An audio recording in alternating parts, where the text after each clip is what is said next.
Matilda, my right, my daddy, never right. I ride and captain, she was right. I said the blue choice in me, such a right. You again, black shadow, show on a Roma, Sandy Pudu, Wagon, and Toma, Takareka, Suma, Pandega, Potwa, Baita, Sekanyama, Maria, Wekuma, Toto Dandi Soba, Katambiro, Kako, baby, carry automatic, chases, I know it is really romantic. Waka trainer, Unege, Wema gymnastics, Tajuno Kako, Akadeke athletics, Unega, Tinoka, Kate, Pepper. Kuti kaka waina notevera zvekuti mari yesonoka bhedhera kana wakabatiswa unopembera waita kachunoka katepepa ngekuti kaka waina notevera zvekuti mari yesonoka bhedhera kana wakabatiswa unopembera chino chatombora makristeni chapatwa kufeila misheni tatanga hangu chona recently but changa chichitambiswa perfectly changa chichitambiswa automatically ndambofunga kuti bato physically ndazogaya kuti handina motikari handiziweka foni ndotora practically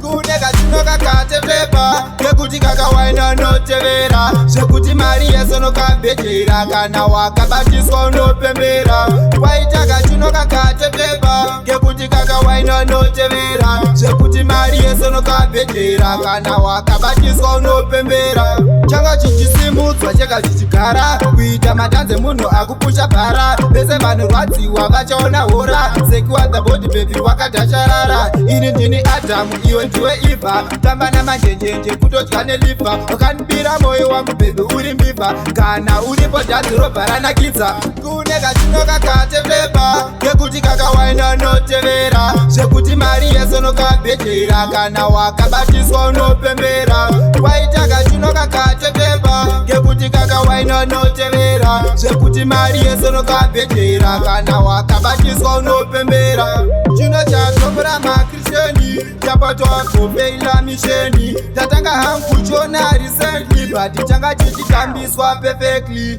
changa chichitambiswa automatically ndambofunga kuti bato physically ndazogaya kuti handina motikari handiziweka foni ndotora practically kune kachinoka katepepa ngekuti kakawaina notevera zvekuti mari yesonoka bhedhera kana wakabatiswa unopembera kwaita kachinoka katepepa ngekuti kakawaina notevera zvekuti mari yesonoka bhedhera kana wakabatiswa unopembera